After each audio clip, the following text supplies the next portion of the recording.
Well, hey there, and welcome back to Heimler's History. In this video, I'm going to explain to you the surest path to getting a good grade in your AP History course, and perhaps even a 5 on your exam in May. So let's get to it. I'm going to give you a piece of advice that I received upon entering college that ultimately changed how I approached schoolwork and helped me to get good grades. Well, better grades than I got in high school. And it's important to know that I was the first and only person in my nuclear family to go to college, so I didn't have much guidance on how to succeed. Like in high school, I barely eked out a B average, and I probably deserved a C. But when I got to college, I wanted to do better, but I didn't know how to do better. And then my father-in-law gave me the piece of advice that literally changed everything to me. And I promise you, if you follow this advice like I did, you will get a good grade in your AP classes and maybe even a 5 on your exam in May. And he said this: if you want to get good grades, it's very simple. You only have to do 2 things.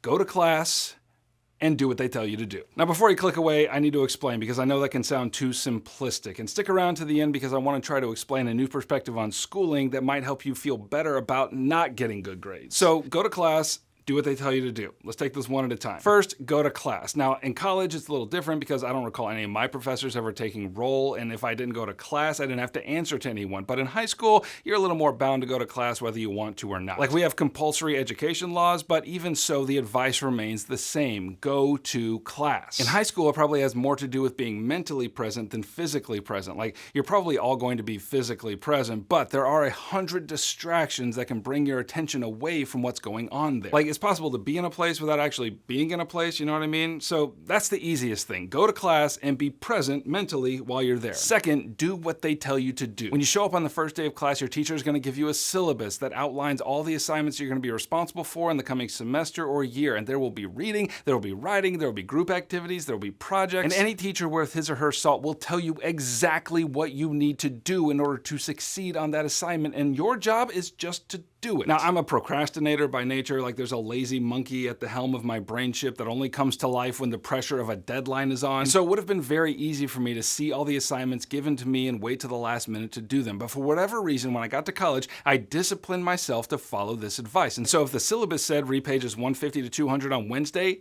that's what I did. If the assignment was to complete a chart comparing such and such a thing, that's what I did. And wouldn't you believe it, I actually got pretty decent grades as a result. Why? Because your teacher has worked very hard to design a course that if you follow it step by step and do the work to accumulate the knowledge and the skills presented, a good grade, it's almost automatic. Okay, now, hold on just a second. Now, how does that sound to you? Does that sound too simplistic?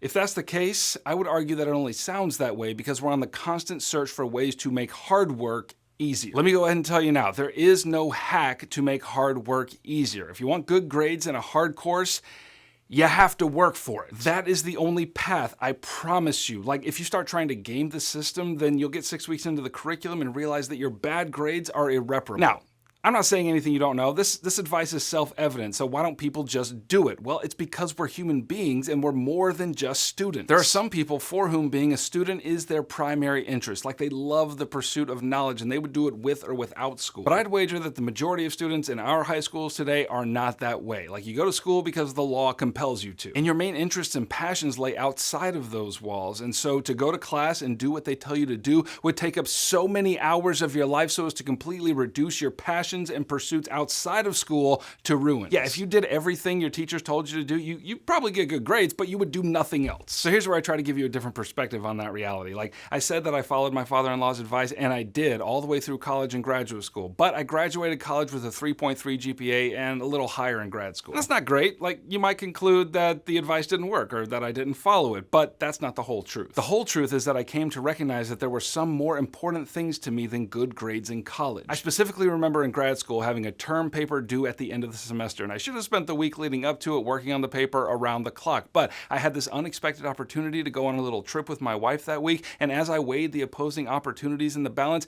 I decided that it was more important for me to take the trip and spend some much needed time with my wife. So I came back, I stayed up really late, I finished the paper, and I sent it to my professor with the following email. I told him, like, I know this isn't great work, I just need you to know that I know, but this is what I have, and I'd be surprised if I got anything better than a C. And you know what that professor did? He gave me a C on the paper. You know why? Because it was a C paper. And you know what?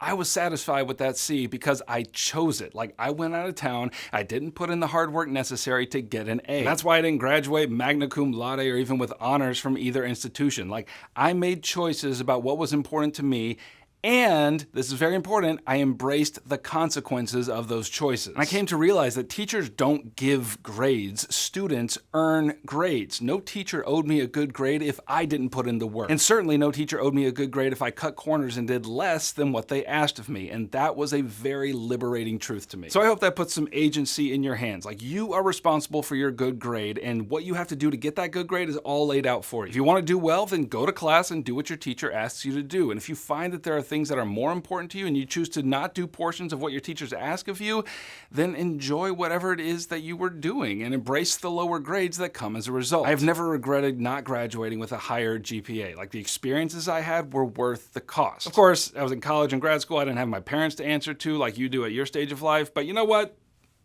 Still good advice. Okay, that's it. I hope you were in some way helped by this video. You might want to go ahead and subscribe if you're in AP World or AP US History or AP Government, because there are a lot of videos to come this year. So go to class, do what they tell you to do.